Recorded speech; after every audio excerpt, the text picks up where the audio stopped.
Hello, shalom, salom, and hola. Welcome to the Hot Jewish Podcast. I'm Michael, aka Hot Jewish Energy. You can find me on Instagram, TikTok, and Twitter at Hot Jewish Energy, at Hot Jewish Podcast, at Michael T. Valdes with an S at the end, and at Hot Jewish Short King.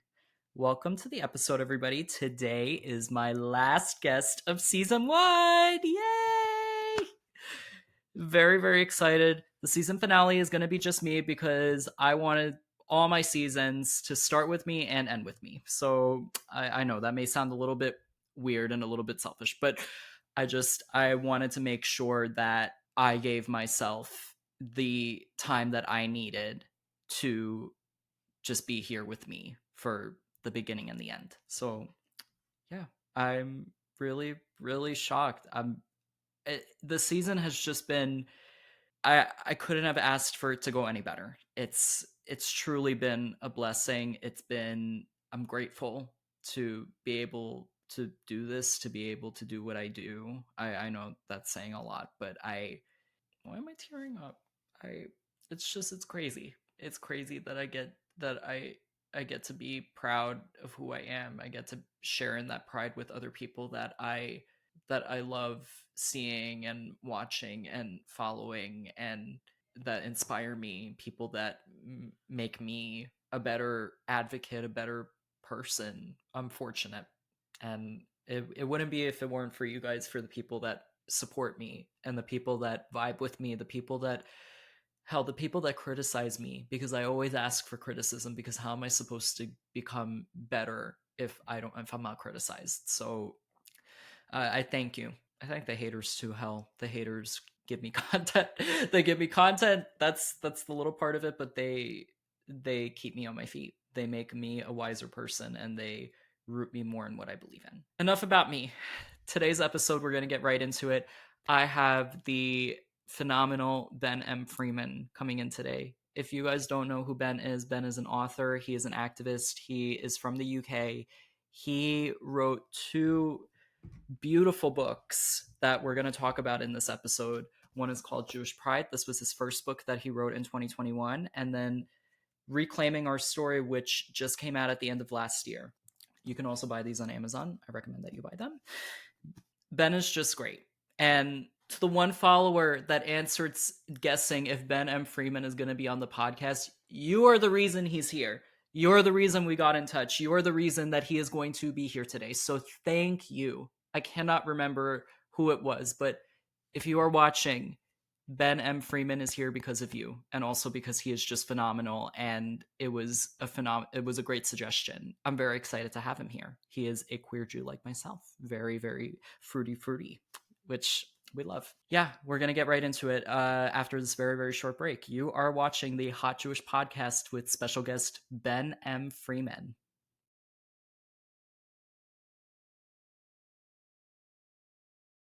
Hello, everybody. Welcome back. I am here with Ben M. Freeman. Hi, welcome. Hi, thank you for having me. I'm so happy to be here. Absolutely. And what, as everyone can kind of hear, he has a little bit of an accent. Where are you currently? Where are you from? So I do have an accent, although I want to say you also have an accent, Michael. I Uh, do, but you do, but of for course you do. My American Jews and audience, that Yeah, it could sound a little bit foreign, but yeah. indulge everybody. So I'm currently living in London, Uh, and I'm from Scotland. I'm from the biggest city in Scotland, which is called Glasgow, and it was a very nice place to grow up. There was about 5,000 Jews in the whole country, so very small community. But as I said, now I'm living in London in the big city. how so growing up in Scotland, you mentioned that there were about 5,000 Jews in the area. So how was it incorporating your Jewishness into your life? Did you find it challenging at times? What was it like growing up at home? You know, it's really interesting because Glasgow, the Scottish Jewish community, as I said, is about 5,000. I think it's even less now, to be honest. It's a very, very small community. I didn't find it challenging, but then I was a child. I wonder if my parents did. And listen, they had to make enormous amounts of efforts to make sure that we grew up with a strong Jewish identity. There were a couple of Jewish areas. We lived in a Jewish neighborhood. There were 5 Jewish families on my street, which is kind of crazy considering, again, the fact there was 5,000 in the whole country. But I went to a Jewish elementary school. The only Jewish school in the country was an elementary school, so I went there. It's kind of amazing because even though there were so few of us, we were a very strong community, very proud, very Zionist, and we all socialized together. So people I'm still close with today are the people I met in kindergarten, or people who also grew up in Glasgow. I mean, it's about 5:30 p.m. in London right now, and this earlier today I had lunch with another Glasgow boy who now lives in London. So there is a special connection that we have with one another because it was such a specific experience. But I loved it. It felt very empowering. It felt very exciting. It was very cool to be involved. I worked for the Jewish community, and I actually met my old chairman a couple of weeks ago for coffee. And when I was a kid, it was cool to be involved in the community. Like everyone was. Like we all did the leadership training programs. We all became madruchim. It was really cool. So it didn't feel challenging for me. I think again for my parents it might have been different, but I did feel different to those around me, like those being the non-Jewish people at the non-Jewish high school that I went to. Because as I said, there was only one elementary school, one Jewish school in the whole country was the elementary school. So the high school I went to was a non-Jewish high school, and I did feel different to the people around me. And that's not necessarily good or bad, right? I didn't feel better, I didn't feel worse. I just felt different. I knew that I was part of a different community. I knew that at home we had 2 sets of cutlery, we Oh had wow. mezuzah on the wall, I went to synagogue. Because I think the British Jewish community is probably more small c conservative than the American, so observance is not uncommon. But yeah, like it was great. It was a great experience actually. So it wasn't much of a cultural shock for you when you made that transition from being, I mean, what we call yeshiva. You guys call it yeshiva there too. Yeah, although it wasn't a yeshiva, it was like a modern Orthodox elementary school. So the I guess Lubavitch were involved to an extent. Like they would come in and help us shake the lulav and etrog, Mm-hmm. but it wasn't a Haredi school. It was like modern Orthodox. Okay. It seems like you didn't really have that big of a cultural shock going in because you were already surrounded, you were already Yeah, pretty much in a minority within a minority because Jews are a minority to begin with, and now you're a portion of a small population of Jews in Scotland. So yeah. you were kind of just accustomed to everything. It wasn't really much of a shock to you. Yeah, I mean, I think it was. I think you're right to an extent. Although I will say that I grew up in like a bit of a Jewish bubble, which I know is kind of Mm. amazing for people from maybe New York or LA to hear because those bubbles are so much bigger. But I did grow up in kind of a Jewish bubble, and I remember not really understanding like non-Jewish identity. I remember going to high school and not really understanding that you could just be secular, like a Uh, secular white Scottish person. I was like, "So you're a Christian?" And they were like, "No." And I remember being like, "Oh." Like, because that my upbringing was so different. It was like, and we talked about Christianity and Islam, of course. So I was kind of, it was interesting to me that you could just be not nothing, because that sounds disparaging against those people's identities, but they didn't have a specific affiliation. ethnicity or a religious affiliation that they were kind of connected to. Wow. That that's interesting. That even within such a small portion of the country, you were able to still have that bubble and that sense of Yeah. community, which is wow. And I would say that my parents and the community worked very hard for it. And I Hmm. also think it's kind of a lesson for Jews in cities that have much larger Jewish populations. We shouldn't take for granted how easy it is in those places to be Jewish. In LA, I drive around when I'm there and I see kosher, kosher supermarkets and delis and synagogues, and that's an amazing thing. But we should still work hard to be actively Jewish. Like that is why I'm the way I am, because my family and my community worked really hard. They weren't just going to leave it up to chance, and they had to work because otherwise there would have been no Jewish identity.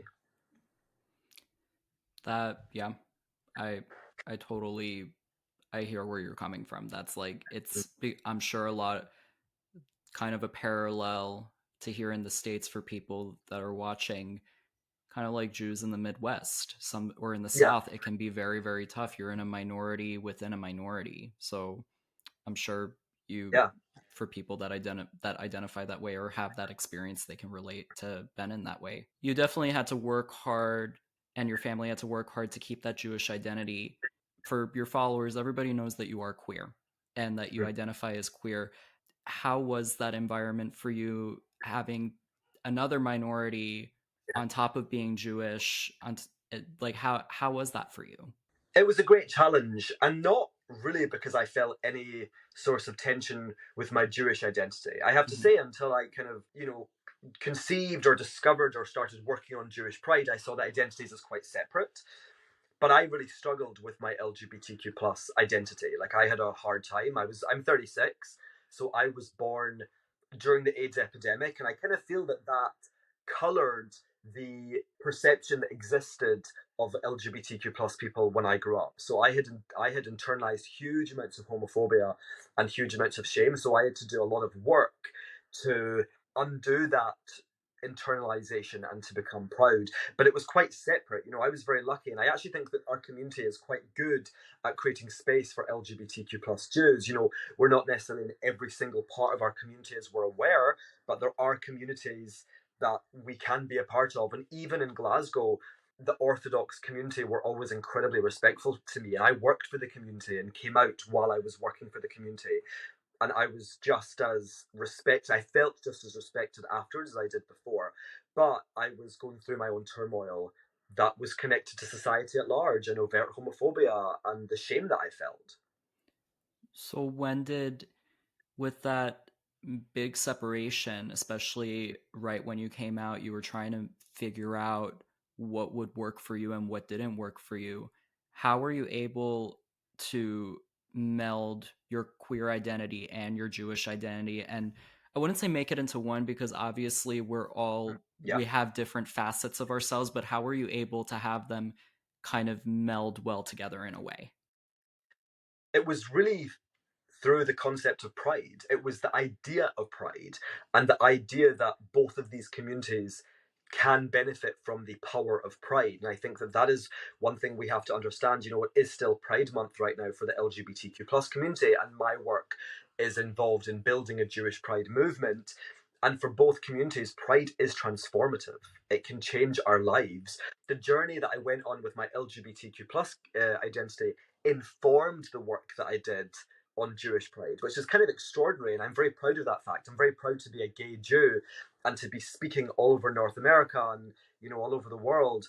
And to be able to say that this movement that I started was built specifically on the work that I did personally with regard to my LGBTQ plus identity. And I think that's a really powerful thing. But that was it. It was about me understanding that, there's similarities, and both identities, both communities need pride in the same way. So you start to just feel whole. It's not about feeling one, as you said. It's about feeling whole in who you are and whatever parts make you up. There's Mhm. diverse parts in all of us, but it's about feeling whole, I think. I can definitely relate to that. You're talking about how Jewish pride and queer pride, LGBTQ plus pride are almost one and the same. It's that sense of taking ownership and lifting yourself up.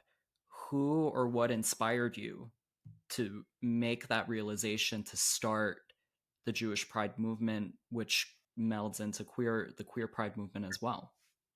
Yeah, and I wouldn't necessarily say that they're one, but I would say that they're built on the same thing, and Mm-hmm. they're built on what you said, right? It's the same concept, Yeah. and it speaks to multiple communities. It speaks to the Black community, to women, to the Asian community, to whoever, right? We can all benefit from the power of pride. The journey that led me specifically to reflect on my LGBTQ plus experience and then kind of do this work on Jewish pride, it was Jeremy Corbyn, and it's kind of unfortunate that it took a very negative experience, right? Like, but that's often the case with pride. It would be great if we didn't need these outside stimuli, but in this case, in both cases, I did actually, or rather, it just was. Whether I needed them or not, who knows? But it just was. So it was Jeremy Corbyn, and I was a Holocaust educator. That was the work that I focused on, and my focus was on historic Jew hatred. I wasn't really very clued up on things that were happening in the current day. I didn't really pay attention to it. I understood it, but I didn't really pay a huge amount of attention to it because my focus was so specific. And then the Jeremy Corbyn crisis started, and I watched it for a period and I was horrified and I found myself understanding why this was happening because of my kind of historical perspective. So I went on Twitter, and I think because I was an educator and I had a very specific perspective, I gained a following, which was wonderful. And I was also observing, and I observed two things. One was the British Jewish community be a beacon to the global Jewish community. It was a moment in Britain, that crisis was a moment in Britain where the Jewish community came together, we stood as one and we said, enough is enough, we're not tolerating this. And the non Jewish world kept saying to us, stop talking about it, shut up, this is done. And we kept saying no. And it was incredible. It was incredibly inspiring and empowering. But at the same time, I did see often very high profile left wing Jews who I didn't feel expressed Jewish pride. They would excuse Corbyn. They would still say, well, we should vote for him, even if he's not great for Jews. And I just thought that's kind of unacceptable. And I don't know the moment it happened, but I guess I started to reflect on my own experience as an LGBTQ plus person, and I started to be like, no, this community needs pride. It needs a specific pride movement. And I think at the beginning there was a little confusion over whether I meant pride for every Jew or Jewish pride as in for LGBTQ plus Jews. And I'm very clear on this. This is for every Jew. This is in parallel to the LGBTQ plus pride movement, but it's not just for LGBTQ plus Jews. It's a movement that would inspire, educate, and empower every Jew. And that was it. After I had that realization. All right, listen, I don't want to give myself too much props. I'm sure it was a series of realizations, right? I started talking about it and I started using specifically the phrase Jewish pride. And I recorded a video maybe in the summer of 2018 or 2019 maybe, that was like, why are you proud of being Jewish? Because I thought it was so important that we were rooting ourselves into what makes us wonderful and special, as opposed to basing our identities on fighting against Corbyn. We did fight Corbyn, but we're not doing that because that is just who we are. We're so much more than the hate that we experience. I wish a lot more Jews felt that way because, I mean, I know we kind of joke about it all the time that, oh, our whole our whole existence is based off our trauma. We Every holiday is about something bad that happened to us and how we overcame it. But I love that you're able to take a moment from and for to tell people that it's okay, we don't have to acknowledge the tragedy every time. We can take pride in like the happy Yeah, things that have happened and the good things, which I wish a lot more yeah, Jews would do. Because and we yeah, joke about it all the time, but when are we going to take a moment to be like, it's okay, we don't have to talk about like how we were like systemically eliminated or kicked out of almost every yeah. country. It's okay. And also, even if we do talk about it, understanding that's not all we are. So, for Uh-huh. example, you may have heard the phrase. There's a phrase, like a phrase that I've heard a lot, which is, they tried to kill us, we survived, let's eat. Yeah. And people joke that this is the basis for every Jewish festival. And I say, no, it's, they tried to kill us, we survived, and we thrived, let's eat. Because that's it. We ignore that element, right? We ignore the cultural wealth that we developed. We ignore the evolution of our culture, the incredible things we did, the incredible things that we were able to contribute to the wider world. The hatred is a part of our experience and we will always have to discuss it, but it's not the only part. And when Mm-hmm. you root your identity in that as the only part, it's very dangerous. I was, as I said, a Holocaust educator, and my nightmare as a Holocaust educator and an indicator that I had failed in my task was when I took kids to Poland, and I did lead trips to Poland to take some Scottish Jewish youth to the camps to learn and understand a little more. And if they said to me, "This is why I'm Jewish," I was like, no, it's not why you're Jewish. This is a terrible thing that happened, and it can inspire us to be more committed to our Jewishness. Sure, fine, whatever.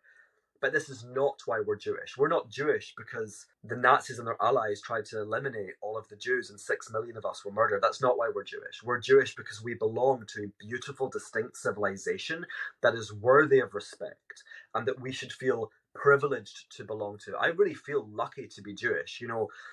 I had a conversation recently with someone who had lost their mother, a non-Jewish person. We had a really, wonderful, moving conversation because I lost my father about 6.5 years ago, and we were talking about the process of grief and how to mourn. And I said, listen, one of the things I really felt very profoundly was after my father's passing was that I felt proud to be Jewish, because in that moment we were given a manual on how to mourn.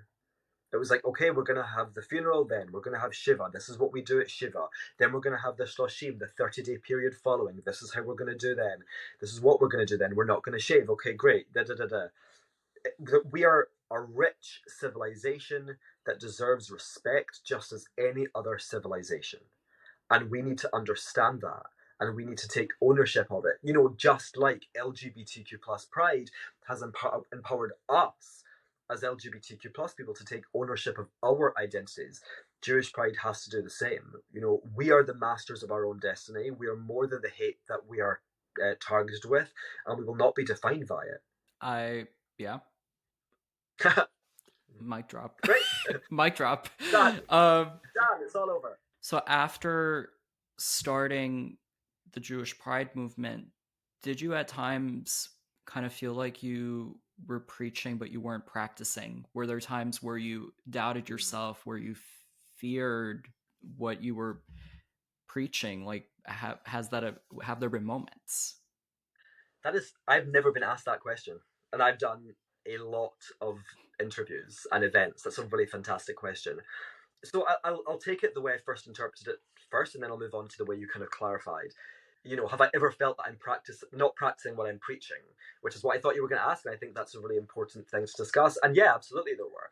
My Jewish identity is also a work in progress. My Jewish action is also a work in progress. So I was kosher for the first 25 years of my life. And then there was a 10-year period from 25 to 35. For whatever reason, I wasn't kosher. And that extended into my work on Jewish pride. You know, so I published my first book in 2021, which is 2 years ago. So for 2 years with Jewish pride, I wasn't keeping kosher. And about, you know, maybe 7 months ago, I decided to start keeping a semblance of kashrut. Now, I'm not going to say that I'm keeping kosher, but I've decided not to eat pork and not to eat shellfish anymore, because I wanted to be grounded into my Jewishness, and I wanted my Jewishness to be more than just my work. And that kind of does become a bit of an odd thing when your professional life is so much rooted in your identity that I think it can become that's how you express your identity. So in terms of practicing what I'm preaching, that was a realization for me that I thought, I'm encouraging these people to do X, Y, and Z, and here I am not necessarily doing it because my mind is so focused on my work. So that was a real moment of reflection for me. And then have there been moments where I've been unsure? 100%. Absolutely. You know, I think, have I made a difference? Is this going to work? Is this going to last? 100%. I mean, those are the things in some ways that keep me up at night, because, you know, I want this to be successful for our people. And people say to me, you know, what would the hallmark of a successful Jewish pride movement be? And it's one, multi-generational, and the second is sustainable, right? It has to be every Jewish person feels connected to it, and it has to be something we're fighting for, discussing long after I'm gone, right? This is not about me. You know, my life, my experience, my work may have inspired it, but this is much bigger than me, as all of this is. This is much bigger than each and every one of us. We are part of something bigger than us. And that's, I think, what we're all fighting for. So, yeah, 100%. It does make me worried. And it does make me worried when you see kind of the growth in anti-Zionism amongst Jewish youth. 100%. But what you have to do is, if you have conviction, if you really believe, and I really believe wholeheartedly about the power of pride. I know how transformative pride is. And I mean, you know, we're recording this. I don't know when this is going to go out, but we're recording this on Friday, the 23rd of June. And I'm this weekend on the cover of the Jewish Journal with a piece called How Pride Saved My Life. And it really did. Pride saved my life. And I want it to transform the Jewish community in the way that it has transformed the LGBTQ+. And I think it can, but we have to fight for it. Just like we did as LGBTQ plus people. It doesn't just happen. We have to educate. We have to have difficult conversations. It's not about like a blanket agreement. We're Jews. We're not going to always agree on things. We know that. But we should understand acceptable boundaries. And for me, an unacceptable thing to say is to debate Israel's right to exist. We should not be permitting that. We can debate Israeli politics. And I'm sure you and I could have a fascinating conversation about what's happening in Israel right now, or whatever. But we're not going to debate whether Israel has a right to exist. You know, we have to have boundaries, and that's a really Yeah. important part of Jewish pride. And also, I've got to say, I love that you asked me this question because I've never been asked it before. And when you're driving, I describe when you're driving your own bus, it can be difficult to maintain your foot on the pedal. So I'm about to quote Evita. So for any of you who don't know, Evita is a musical by Andrew Lloyd Hmm. Webber. Madonna was in the film in the 90s. It's a big part of LGBTQ plus kind of culture actually, because Madonna's obviously a gay icon, and Evita is also kind of a gay icon as an individual, though she's maybe a little problematic. She was the first lady of Argentina, and there's a big musical about her. And there's this, and I love that musical. I love musical theatre, so we could do another podcast all on that. But there's a line which is sometimes it's very difficult to keep momentum if it's you that you're following. And yeah, sometimes it's challenging to keep up the energy. And I look at some of my friends and they work for companies and they get a salary every month and they turn up and they do the job and they work really hard, but it's a different type of work. You know, Hmm. my this work is academic, it's intellectual, and it's deeply emotional. And when I'm the one trying to build something, yeah, that can be difficult because sometimes I'm like, I just want to like lie in my bed and look at memes on Instagram just like everyone else. I don't want to. You don't always want to be inspiring. You don't always want to lead.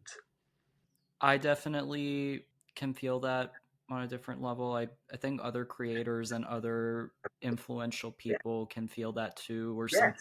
you sometimes things get so crazy that you kind of get lost in it for your second. You're like, wait, where am I standing? What am I doing? It's what have you done personally to be able, besides kind of just taking a step back and really grounding yourself in your Jewish roots, have there been other things that you've been able to do to kind of take a moment and just pause?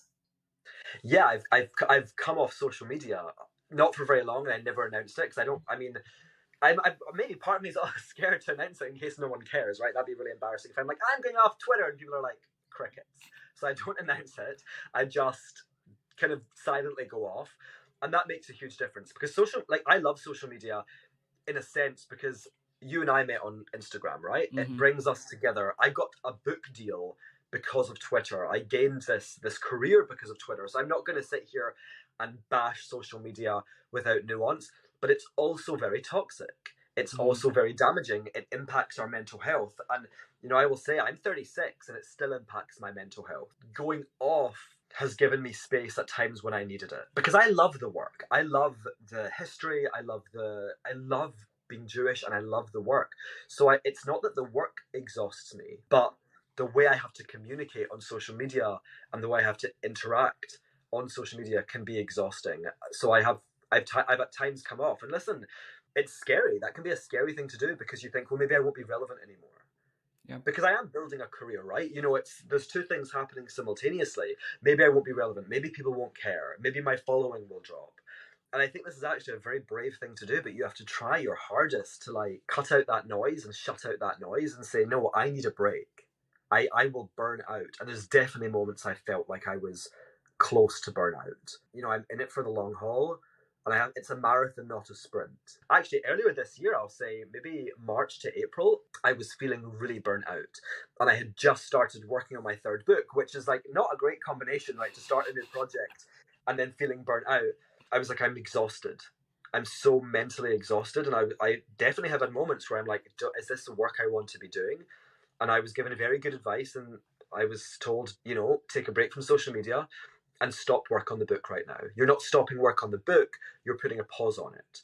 And that was great advice because I did. And I didn't feel guilty because often when you're like your own boss, when you're working freelance and when you're doing these projects and when you're working on something like a book, if you don't do it every second, you feel like you feel guilty for wasting time. Like, oh no, now this is time I should be researching or writing or whatever. And you're like, no, I'm allowed to like again be on Instagram like everyone else. Hmm. So giving myself permission to take a pause was really great because now actually I'm back in research mode and I'm enjoying it. I've kind of felt in that way too, that you're saying like, oh, I should be doing this, I should be doing that. That's how I'm feeling more so now with not only social media but the work that I do outside of Jewish activism. I'm I it's interesting that you mentioned that you love musical theater because that's what I majored in. I'm a I'm a musical theater major, and Wow, that's the world that I'm in. And amazing. I it's just been like I've put so much of my energy and my heart into what I'm doing for Jews and for the community, but kind of feel like I've lost myself a little bit if I'm going to be Yep, raw about it. It's just, I mean, thankfully I'm starting school for my master's in the fall and I'm going to be back into incredible. it. I'm very excited, but it's I'm afraid that once I start putting the energy into that, is this going to fade? Yeah, I kind of relate to what you're saying to an extent. I love fashion, and I used to work in fashion. I was at Tom Ford for a while, Oh like wow. 100 years ago, and I felt like I lost that. Like when I was living in Hong Kong, I felt like I'd lost that love, and I hadn't even noticed that I'd lost it. And in the last like maybe year and a half, I've rediscovered it, and it feels great to be able to engage in the thing that I love. So I think what I would encourage anyone to do, and this is a lesson for myself too, is try and find the balance. It's not a choice. We don't have to choose between fashion or being a Jewish author or musical theatre or being a author and a podcast host and an activist. You can be all of those things. And actually I find when you're able to kind of marry the multitudes of your identity, you are more whole, you're happier, and it's also more authentic. When I do my in-person speaking events, like I put a lot of thought into what I wear, and it's very nice when someone comments, and it doesn't detract from my Jewish work. It feels like when I'm on that stage having a conversation about Jewish pride, that I'm doing so in my most authentic form, if I'm looking the way I want to look. So that's what I would say, right? It's not a choice. You can Mm. be a musical theatre star, you can win a Tony. That's what I'm rooting for. um Tony. and you can also do this work. It's not a choice, right? Yeah. You're able to we are there We have so many different parts, and I think the danger is when we try to segment ourselves and ignore the other aspects of our personalities. People don't know. I have quite a serious persona on Twitter, a little bit less serious on Instagram, but still quite serious. And people who meet me, they're like, "Oh, we didn't know that you were funny." I'm like, "Yeah, I'm actually really funny. I'm a hoot. I'm a fun person to spend time with." And being able You're a to queer show, Jew, of course you're going to be a hoot. yeah, of course, right? Yeah, it's like, yeah, yes, precisely. I was walking down the street earlier, and there was a woman trying to get past me and my friend, and I didn't really notice at first, and I was doing an impression of Jennifer Coolidge from White Lotus, and I was like, "We are some high-end gays." And this woman laughed behind me, and I was like, "Oh!" And she was like, "Can I also get past?" I was like, "Yeah." It's like, but we're so many more things. We're not just one thing, and that's the thing about us having this conversation as LGBTQ plus Jews. We're showing our straight allies in the Jewish community who we really are, but we're also giving a light and a voice and space for LGBTQ plus Jews. We're allowed to be every part of ourselves. Mhm. Like, going to Broadway and seeing Funny Girl was the greatest thing ever, and I actually really enjoyed the fact that it was kind of a Jewish theme. But you're allowed to be exactly who you are and celebrate the diversity of who you are and Mhm. celebrate your multiple parts, and you can find that balance. But it's you have to think about it, I guess, right? You have to be conscious of it. It's easier said than done. It is. It is. Yeah. But you know yes, it is easier said than done, but it is possible. I think that's the thing that we have to. Harvey Milk said, a great gay Jewish icon said, we have to give him hope.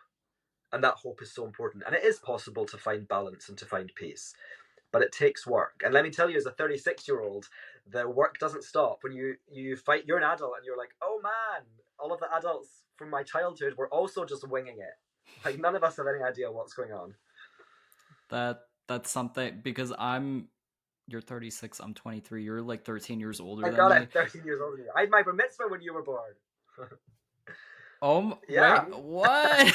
Oh, yeah. that's funny. I was a man. I was a Oh, man. oh my gosh. But I'm noticing that too because I'm in that weird phase of that I'm in between kind of young adulthood and adulthood, and I'm seeing that even like when I'm with my parents or when I'm with adults, some adults have no idea what they're doing either. And I'm like, wait, I No, thought you all had it figured it yeah, out. no, it's a lie. It's a total lie. We're all figuring it out. We're all winging it, and we're all asking our friends, being like, "What should we do about this? Or what did you do about it? And help me. Oh, you have a house. How do I get a mortgage? Like, you don't know this stuff just innately. I don't know any of this stuff. That's the stuff I'm very like deficient in. So I'm always speaking to my friends and my partner. But yeah, I don't think you ever stop growing and developing. I don't think you're ever like, I am the finished product. I think it's a work in progress. So when there's messiness, when there's moments of insecurity or moments of even failure, Mm-hmm. that is part of it. I have failed a lot in my life, and that is part of it. It really is. It's not about the failure. It's how you respond to it and the lessons. And you're constantly having to work out your identity. It's always a conversation. Yep. Even though you're saying that you don't have it figured out and you're still trying to find your footing, you had enough figured out to write a book. So Yeah, this is Ben's book, Jewish that's the Pride. first one. There's The two. first one, Rebuilding a People. You can get it on Amazon. I got it on Amazon. You Of could get course, it at a of course. bookstores in the US, probably like Barnes and Noble. Yeah. Yeah, I'm sure. What was the price? I was gonna say the process. I don't know why. What Now price is it? your accent is catching on to me now. What was the process of writing your first book? And it's been two. You mentioned it's been 2 years. This came out 2021, Yeah, as we yeah, were kind of still in the pandemic, but easing out yeah, of it.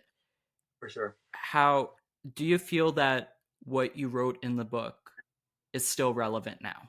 I've also never been asked that question. This is like up there with my top interviews. This is honestly fantastic. Oh. It's so interesting you say that because when you're an author, you don't sit and read your own work after it's published. So I Mm-hmm. haven't.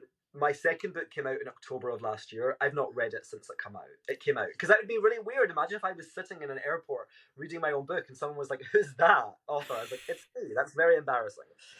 But I did have the opportunity recently to reread the first one because I recorded the audiobook. And that was a really weird experience because when I wrote that book, I would not have called myself a writer. I guess by definition I was an author because I had a book at the end of it, but I learned to writing that book. So for anyone who has read the first book, read the second, and will hopefully read my third book when it comes out at the end of next year, I hope they will see a real evolution in my writing style and my skills as a writer. But in terms of whether it still stands, yes, it does. I was really proud of that. And there's definitely elements which were included which very much spoke to the way the Jewish world was at the time or specific conversations that were happening at that time. Absolutely. And I think that it would be impossible to not have that right. Of course, it's time specific. But the ideas of Jewish pride, the ideas of Jewish empowerment, the notion that we're in a toxic relationship with the non Jewish world and that we should stand firm and we should define our own identities and we should not be told who and what we are. And we should also reject their attempts to shame us. We will not be shamed. We will stand as proud Jews. We will not be Jews with trembling knees. And that still stands. But it was a really weird experience. It was a trippy experience. And I was kind of like, as I was reading it in the studio, I was like editing it as I was going. And I was like, oh, this sentence I don't love. But it's where I was at that time. It was my skill set at the time. But yeah, I'm really. What was most important to me were the ideas. And the ideas still definitely stand, which I'm thrilled about. Because imagine if I read it and I was like, no, don't care about Jewish pride anymore. Cancelled. Like, no, it's done. Cancel the whole thing. No, Oh that would my be god. terrible. But I'm glad I didn't do that. It's like the joke when at the end of Prime Month everyone's like, "Oh yeah, I'm just gonna resign from BA." It's okay. Yeah, 100%. Yeah. Well, it's like the company. There's that meme of the queer person Mm-hmm. who's like standing on on May 31st, like just nicely standing, and then on June 1st they're like because all of the logos are like flying at their faces. It's like we're being attacked. There's the one with Pretty fun. the Squidward meme where his eyes are shut, and then when he opens his eyes, it's just rainbow eyes. Yeah, yeah. That's how. Yeah, it's like an interesting thing. It's like definitely an interesting conversation about this month and how it is utilized by different companies and how it's Yeah. maybe exploited, but also at the same time why it's still important to us. Yeah. Like next Saturday, so London Pride is the 1st of July. That's London LGBTQ plus Pride. And there's an Israeli restaurant here called Miznon, which I go to all the time because it is just unbelievable. And I guess it's kind of like an LGBTQ plus friendly venue. And they're partnering with a British Jewish organization called Bat Mitzvah, which is obviously a play on bar mitzvah. And it's like they do like these club nights, which are kind of themed on Hanukkah or whatever, whenever they fall. And they're doing a party there next week. Are you going? And it's like amazing. Yeah, I'm gonna go. I went in today and I mentioned to my partner. I didn't know what was happening, but I mentioned to my partner. I was like, "Oh, we should go in and we should get tickets." And it's fun. It's like those moments where you're able to marry your multiple identities. That's the best. So when you watch a Broadway show and there's a Jewish theme or a Jewish subtext, for you, I'm sure that's incredible, right? When you're able to really marry your identities and celebrate who you are unashamedly, that's like the best. Yeah.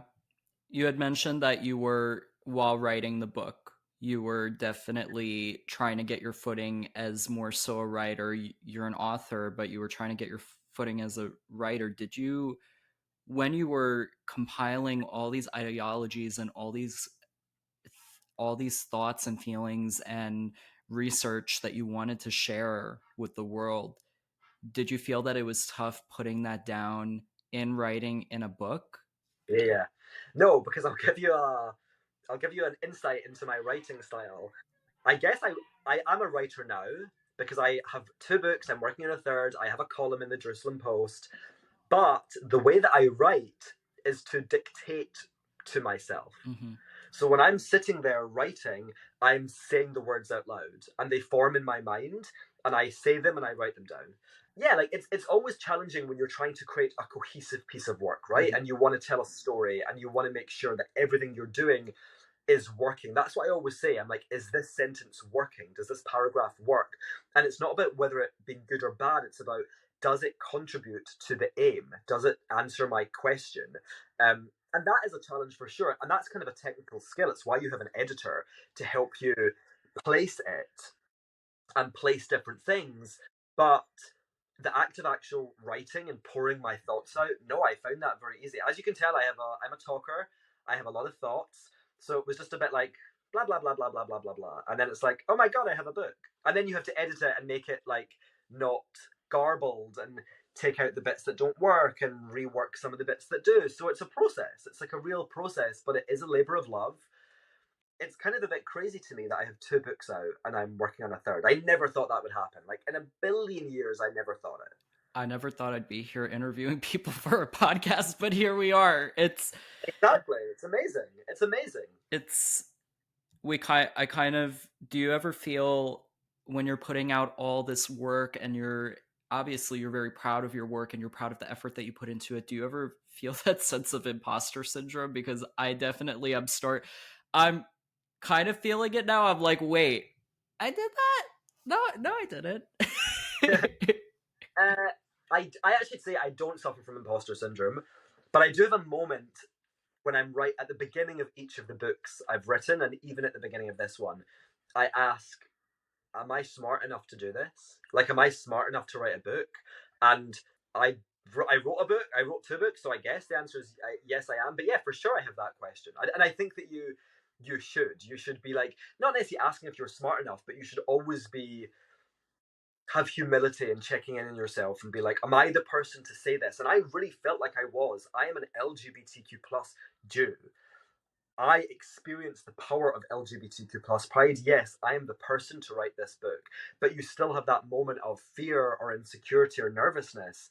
And yeah, I think that's normal, but you also have to, I think that you have to like take a bit of a step back and observe yourself objectively and be like, yeah, and I still have moments of feeling insecure or feeling that my Instagram is not growing and my posts don't get enough likes, all of that stuff. But you do have to take a step back and think, what is this really about? Why am I doing this? I'm not doing it for Instagram likes, that's nice, but I'm doing this to make a difference. And I believe, based on the conversations I've had, that I have made a difference, at least to some people. So you have to kind of focus on that and be proud of that, and not, with these voices, you have to just send them on their way. You acknowledge it and say, I see you, and I'm sending that doubt, I'm sending that imposter syndrome away. You have to actively challenge it. We cannot allow that person to kind of move into our minds, evict them. The way that you convey how all the information that you've studied, all the information that you've taken in, all the observations that you've made, it inspires a lot of people. If it didn't Mm. inspire a lot of people, there wouldn't be a second or potentially a third book. Who inspires you? When you're able to inspire this many people, I'm going to be honest with you. Someone asked you to be here. Someone specifically said, "Is Ben Freeman going to be on this podcast?" And I was like, "That is a very good question." And then I was like, "Can we do this?" And you were like, "Yeah." So obviously, you are Yeah. there are people who you inspire, but who inspires you? I've also never been asked that question before. You're a really good interviewer, by the way. Yeah, really, like up there with the. I've been interviewed a lot of times, and you are. You're asking interesting questions about more than just what does the book say on page 13. It's like, well, people can read the book and find that out, to be honest. Lots of people inspire me. Lots of people. I think that there's people in my personal life. My partner inspires me. My friends inspire me. In terms of the work, I love Harvey Milk. The film about Harvey Milk changed my life. Like it really did. That is what really. I'd been on a kind of a choppy journey to LGBTQ plus pride prior to watching that film, but when I saw that, it went into overdrive, and it made me understand. I was like, the way that we're treated is unacceptable, and we should be angry, and we should be fighting back, and we should reject what they think about us. So he was an incredibly important person to me. I have someone in my own life who I call my Dumbledore, and his name is Winston, and he is an amazing Jewish academic, and he is incredibly inspiring to me because he's the only person who matches my kind of like intensity talking about this topic. And I remember being at his apartment in Brighton because I met him through his wife, Fiona Sharp, who's an amazing advocate in Britain for refugees and also for the Jewish community. Um, and I remember like him and I were having a conversation, and he like screamed at me across the dining room table, "They destroyed a civilization," and we were having a conversation about the Holocaust, and I just thought, wow, this person is so impressive and exciting and inspiring. So him for sure. And then in terms of, you know, celebrities, I'm a huge Britney Spears fan. I think that she is one of the strongest people around. It's so crazy that people can say what they like about her Instagram, but what she went through and that she's still going. It's about putting one foot in front of the other and continuing to do that. So there's loads of people. I'm trying to think who else inspires me. Like loads of people in this space. Eden Cohen inspires me. Eve Barlow inspires me. Isaac DeCastro inspires me. People who are just passionate and authentic. Jordan inspires me. We are a product of the world that we're living in. And I'm someone who is on social media and I'm watching the same as everyone else. And yes, I have a platform, but I'm also watching other people's platforms and being amazed at their strength and their resilience and their pride and their ability to kind of reject the hate and advocate for themselves in our community. And then, of course, there's people from other communities who do amazing work, right? It's not just about our community. Like, I really am inspired by it's like an endless supply. And I think you have to be like that because you have to be open to growing and changing and open to having your perspective changed. And that is what to me what happens when you're inspired. It's like you're given a little bit a glimpse into something else, into a different idea, a different way of thinking, and that's really exciting. So you can't close yourself off. And let me tell you, no one is too famous or too successful to be inspired by someone else. And people who aren't inspired by others, that would worry me. The people I meet, like the kids who are putting, you know, proud Jew on their social media bio. I wasn't doing that when I was like 15. Mm-hmm. It's incredible. So that's inspiring. People are able to do that, and it brings up a really interesting point of how a lot of the younger crowd. Actually just saw a play. It's called Love and Science. I saw it at New York City Center, and it's a queer play about gay scientists during the AIDS crisis, and Wow. it's funny at times. There's some comedy, there's romance in it, but obviously it's a very serious show. It's talking about how everything unfolded, and at the very end, one of the scientists, he's older, he's a professor at this university at Columbia, I believe, and one of the students is coming over and he says, "Oh, we'd like you to be a faculty advisor for our LGBTQ plus alliance. You've done so much good work." And I felt a little weird about the way that the character went about it. He said, "Oh, you guys don't realize that none of this could have been done 30 years ago. You." Mm. And he was just, he felt very, he felt he, Bitter? he felt bitter. That's, yeah, he felt Yeah, bitter about it because there he's like, "Oh, you guys are prancing around doing all of this. You're able to do all of this. The bar was set for you.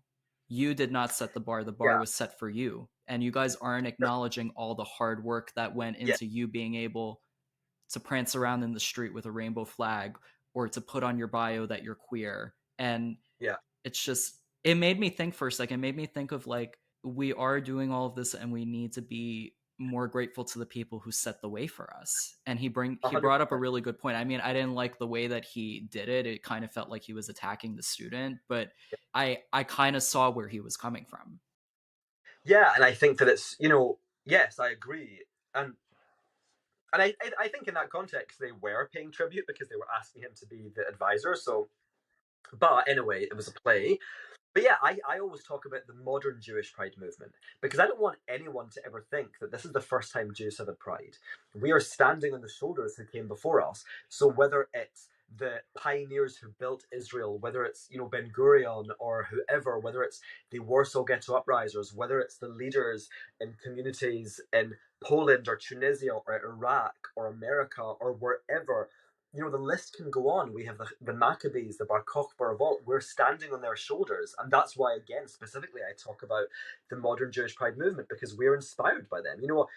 I find Hanukkah to be a particularly inspiring festival. And it's kind of interesting because it's not a Yom Tov, right? It's not a holy day. There isn't actually even an Erev. Think about the other Chagim.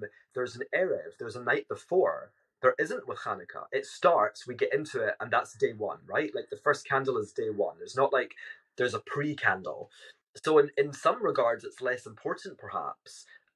And it's certainly not in the Torah, but I find it so inspiring because, like, it's not to me as a secular Jew. The miracle is not that the candle lasted. The miracle is that these real people, these real Judean fighters, fought the Greeks and defeated them. And after that, we re-established sovereignty in our land for the first time in hundreds of years. The Hasmoneans is the Jewish kingdom that came after, the Jewish dynasty that came after. That's incredibly inspiring. And we do have to pay tribute. We do have to acknowledge. And I think that it's ultimately because we're part of something bigger than us. At the moment, we're at the end of a thread, and the thread is directly connected to those that came before us. And as history progresses, the thread will move on from us. And hopefully, the people in the future will look back and include us in the people that inspired them. But we're all part of this unbroken thread that makes up a tapestry, which is one of the reasons I love being Jewish. It's so remarkable. But yeah, we are. You do have to acknowledge that you're part of something bigger than you, in that it's not just about your specific context. There's a wider story to be told. I wish a lot of Jews felt that way. And I also wish a lot Yeah. of Jews wouldn't be hating themselves, which is actually a perfect segue into your second book, Yeah. which Very good. I found very, very interesting that you decided to focus on the hate, the self hate, and the contradictions within our own community, which it's kind of Yeah. like the saying of like, how are you going to fix the outside world if your house is in shambles? 100%. And Jewish pride is about turning inwards. It's about understanding the impact of Jew hatred on us. It's about understanding our identity. And I believe that internalized anti-Jewishness, which is what I would call this phenomenon, other people would call it internalized anti-Semitism. Some people historically referred to it as self-hate. I think that is the biggest internal threat facing our community, Mm-hmm. because we are absorbing the hate that exists in the world around us. We're bringing it into ourselves, we're bringing it into our community. And by the way, we've been doing it for millennia. This is not a new problem. As I describe in the book, the ancient Judeans who lived in Greek ruled Judea the men were reversing their circumcisions. And and the Brit is a covenant with God, right? And at that time, they would especially have thought that. So these Jewish men and boys were rejecting this connection with Hashem, with God, in order to be accepted by the Greeks. It's fine for culture to evolve. It's fine for people to kind of chart their own path, but we have to be asking why. Mm-hmm. Why am I doing this? Is it because I like that idea of culture? I'm going to marry it with my own? Or is it because I want to be more like them because I want to be accepted? Or do I want to be more like them because I think they're superior to me? I used to say, I'm Jewish, but I'm Zionist, but even though I was a proud Jew and a proud Zionist, there was a part of me which wanted to show the non-Jewish world that, hey, I'm not so different to you. You should accept me. You should like me. I'm one of the good guys. No, that's not pride. Mm-mm. That is not acceptable. We should never diminish ourselves to be accepted. We should stand tall. We should explain who we are. We should be confident enough to do that. And we would hope that our friends and allies will listen. But we're not going to make ourselves smaller. And it is a problem. And this is one of the first books in a century on this topic. Yeah, I don't. Articles of I never see this. I mean, we no, you rarely, don't. we rarely see, even in the activism space online. I rarely see people talking about our own internalized hate. No. And I mean, I bring it up jokingly, but I mean it seriously. I say anti-Zionist Jews are self-hating Jews, which is, Yeah, I would use different language, but I believe that yeah, Jewish anti-Zionism is internalized anti-Jewishness by definition. yeah, I define internalized anti-Jewishness as being when Jews absorb non-Jewish narratives to define Jews, Judaism, or Jewishness, and allow the non-Jewish world to define our narrative. That is by definition what anti-Zionist Jews have done. I 100% agree. I think we should have empathy for them, even though yeah. I strongly criticize, I strongly disagree, and I think that they're dangerous. I think that we should have empathy because ultimately they're victims, and they're victims of Jew hatred, actually. They are victims because they have allowed themselves to be warped and changed by this thing. You know, we're all dealing with elements of shame, we're all dealing with all of it all the time, trauma. But to be so disfigured as a Jew, let's use that word, that you reject our connection with our indigenous land, that's pretty extreme because Israel is our indigenous land and you cannot actually separate the Jews from it. You might try, but you can't. It's not authentic. So Jews that try to, or Jews that have severed their own connection with it, I see themselves as suffering from internalized anti-Jewishness, and I see them as victims. And I don't mean that in a patronizing way. It's just the way I understand the world in these issues. But as I was saying, this is one of the first books in a century on this topic. It is not good enough. Other communities are generations ahead of us in dealing with these issues. The LGBTQ plus community, the Black community have done really important academic research.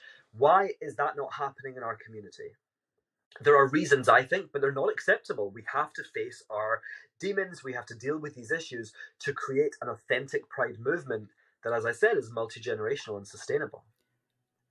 What would you say are, besides anti-Zionism, what would you say are prime examples of internalized Jew hatred that we experience besides anti-Zionism within our own So I, community?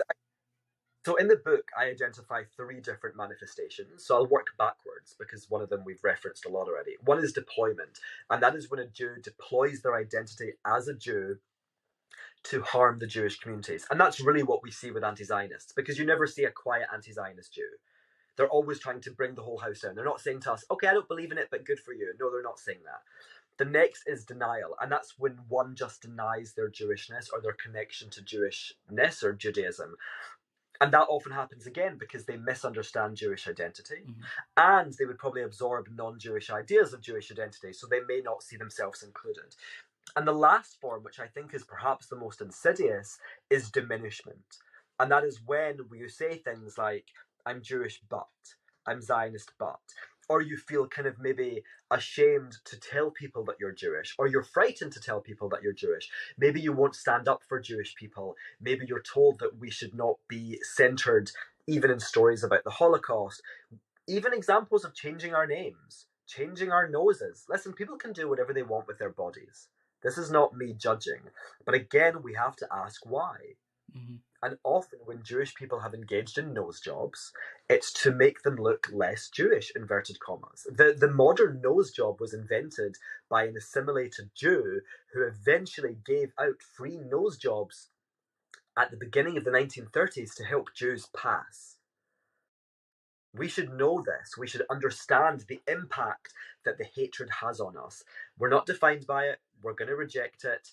And again, you can get a nose job, you can dye your hair, you can do what you want, but consider the reasons why. Yeah. I used to want to get a nose job. I dyed my hair blonde. There's some pictures floating around of You me had you had in your my gay mother's. you had your gay moment. You had your midlife crisis already.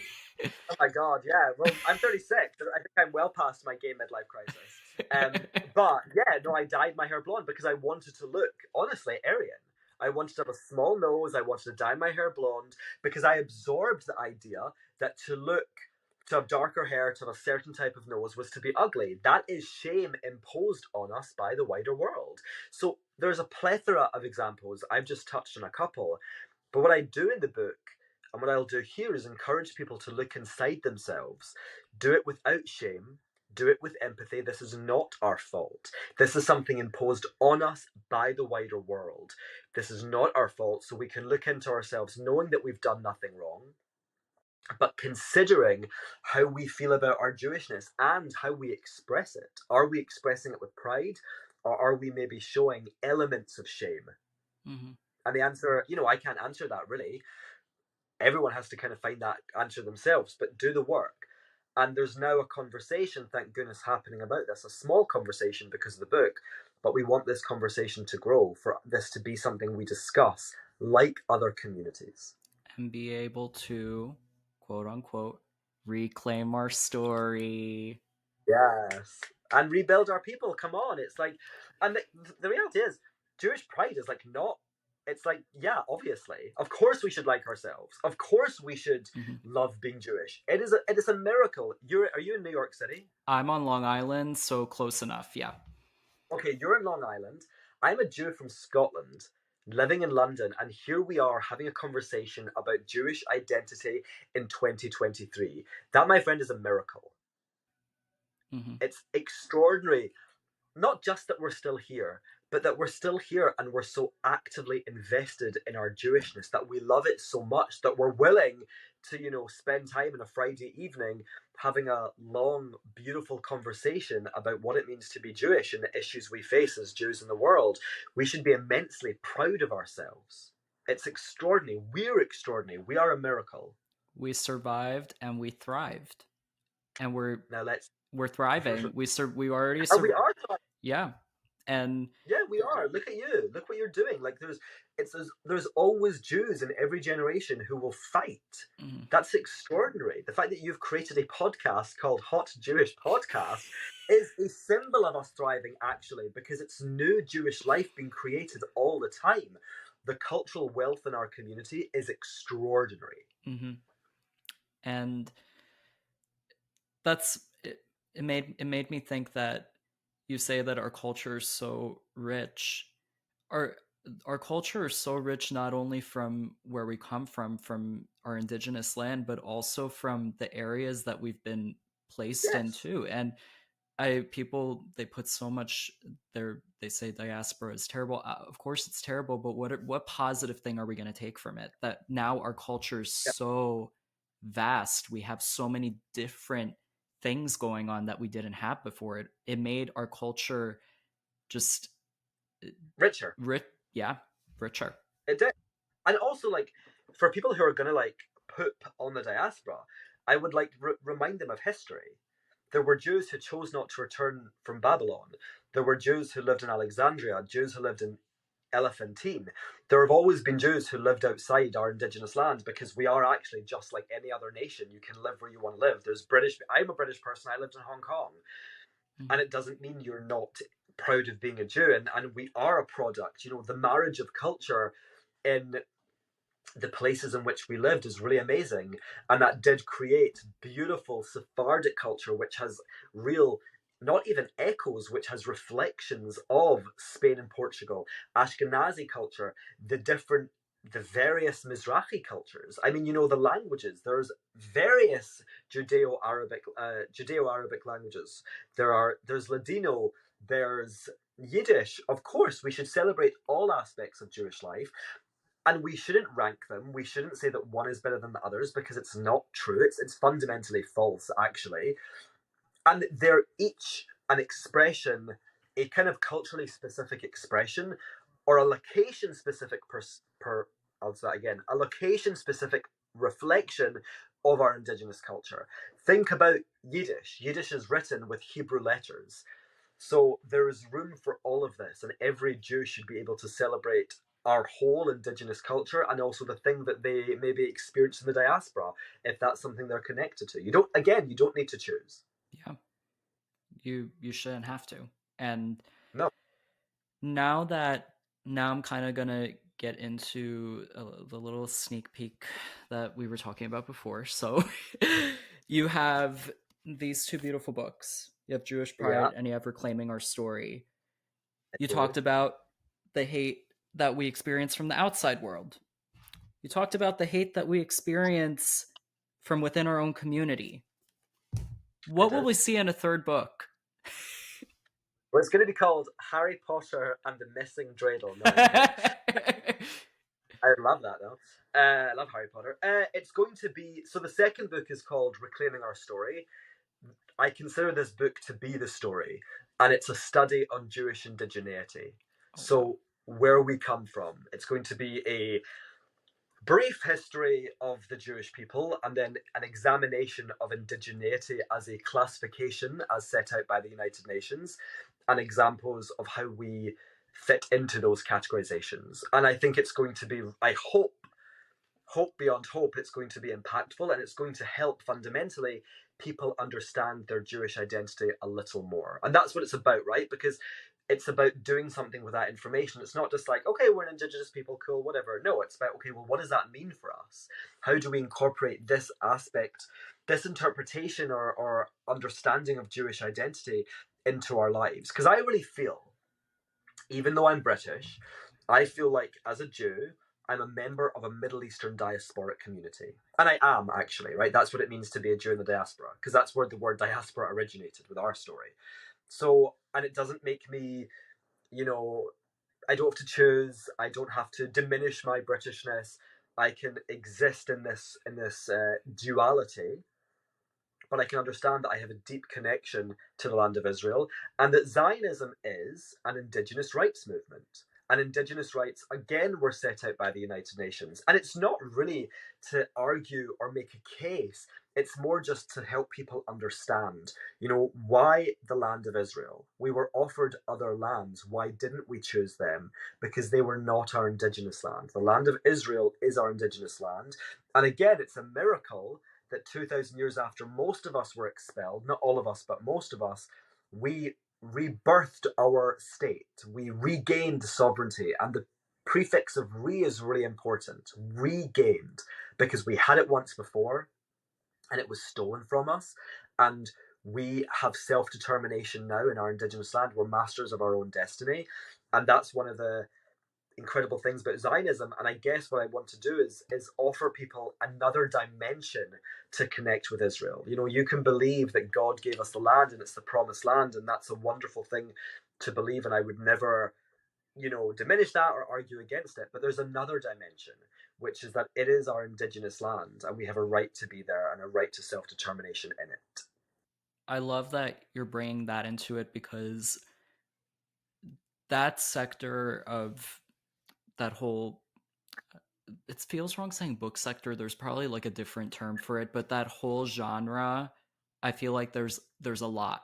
We have so many different books talking about our history, Absolutely. and Massive. you're bringing a different perspective to it. I was going to ask you initially when you were talking about it, I was going to say how is your book going to be different from everything else? But Yeah. you you proved it. You're putting explanation behind it. You're putting discussion, when we're just, I feel like a lot of these books, they're just giving us fact. They're like, we're Yeah. indigenous, and then they're not really going Yeah. into it, and you kind of have to go to other sources. You're giving it all in one package, which I think is going to be really helpful, because there's so much information and it can feel very overwhelming sometimes.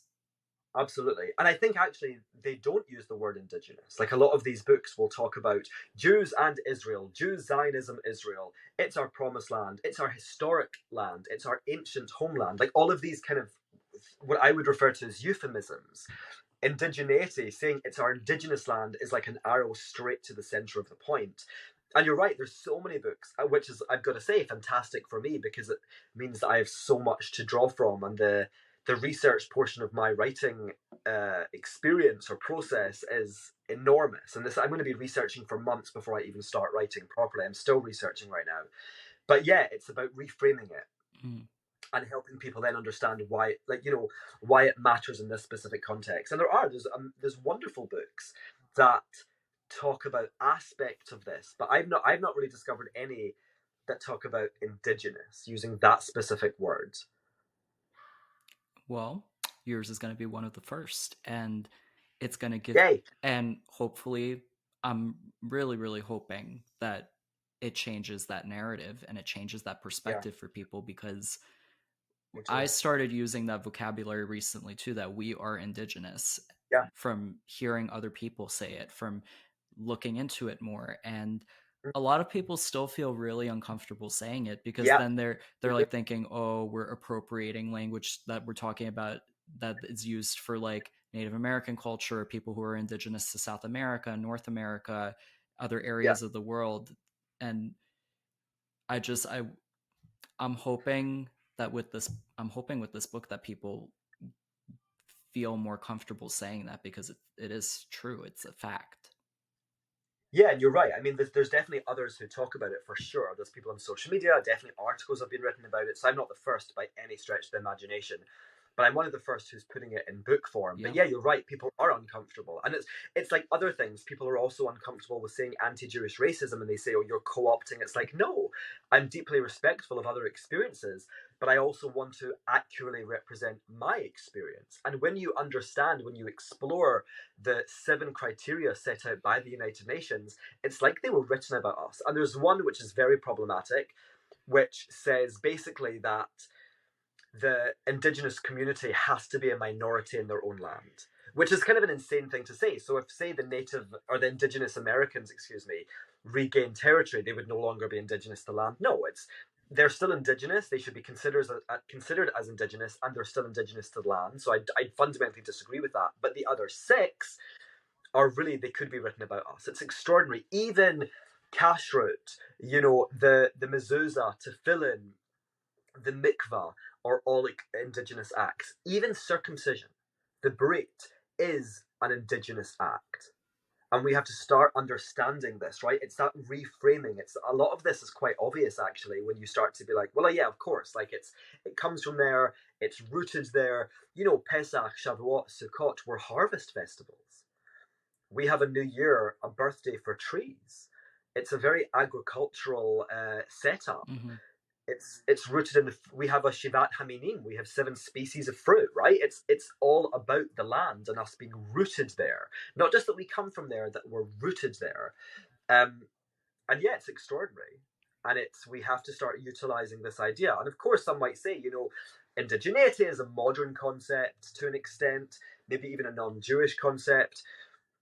And I always say, we should define ourselves through Jewish ideas, but I think that it's a tool which can help us explore who we are more authentically, even if it has come from inverted commas the non-Jewish world. It can help us understand what it means to be Jewish. We're not just a religion. We have never been just a religion.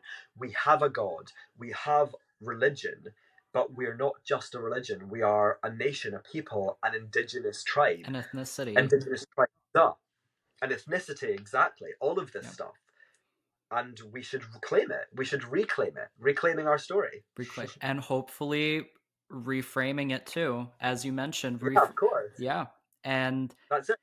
I want to give people a taste for whoever is looking to purchase Reclaiming Our Story or Jewish Pride, because you should.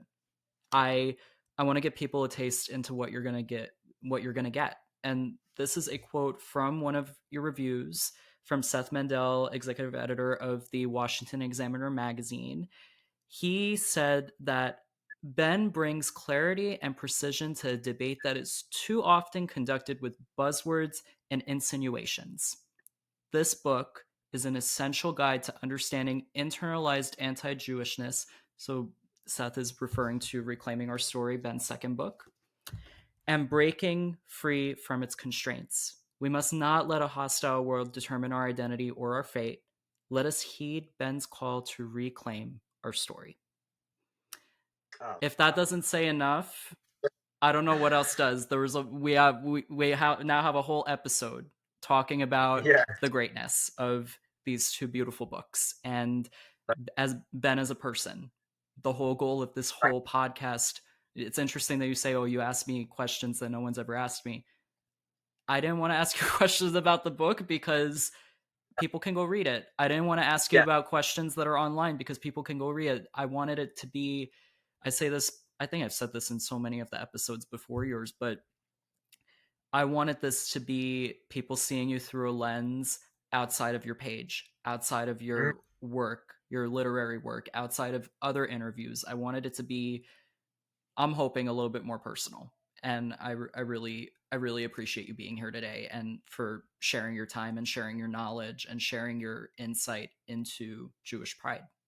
Thank you. Well, as I've said, you're up there with the best interviewers I've ever had, and it was. It's like it's more fun to talk about because when you are an author, you talk about your work a lot, but there's different things, different aspects, different angles, different stories that I don't get to tell because no one asks me, and it's really been thoroughly enjoyable. I've loved it, and I would like to come back and talk about musical theatre. Musical theater and God willing the third book. You are Yes. very much invited back, and we're gonna talk before then. Keep up at Yeah. everything. But before I forget, you guys can go pick up Ben's books, Jewish Pride and Reclaiming Our Story, on Amazon. I believe Barnes and Noble, whatever local bookstore you have online, in store. Check if it's in store. But really great. And Ben, where can they find you? So it's easy. It's at Ben M. Freeman on Twitter and Instagram. The M is very important. A lot of people send me emails, and the M is in my full name is in my email address, and people are like, "It's not reached you." It's like because you forgot the M. The M stands for Maxwell. So Ben Maxwell Freeman is my full name. So at Ben M Freeman on Twitter and Instagram. Any website or anything? Or Oh yeah, thanks. Yeah, it's www.benmfreeman.com. It's all very easy. Everything is basically. I'm so lucky that I have the handle of Ben M Freeman, www.benmfreeman.com. So yeah. I get that because when I had to change all my usernames when I was going through my theater program, they were like, "You got to make it your name."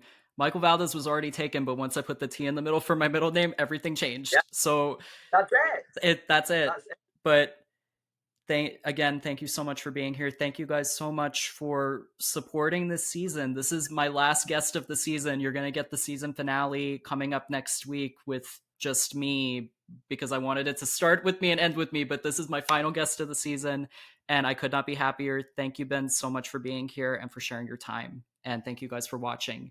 You can find me at Hot Jewish Energy, at Hot Jewish Podcast, at Michael T. Valdes with an S at the end, and Hot Jewish Short King online. And that is it. Ben, is there anything else you'd like to say? That's all. Just Shabbat Shalom. Shabbat Shalom. Today is Friday when we're filming, but thank you guys so much for watching and listening, and have a beautiful day. Thank you. Bye. Bye.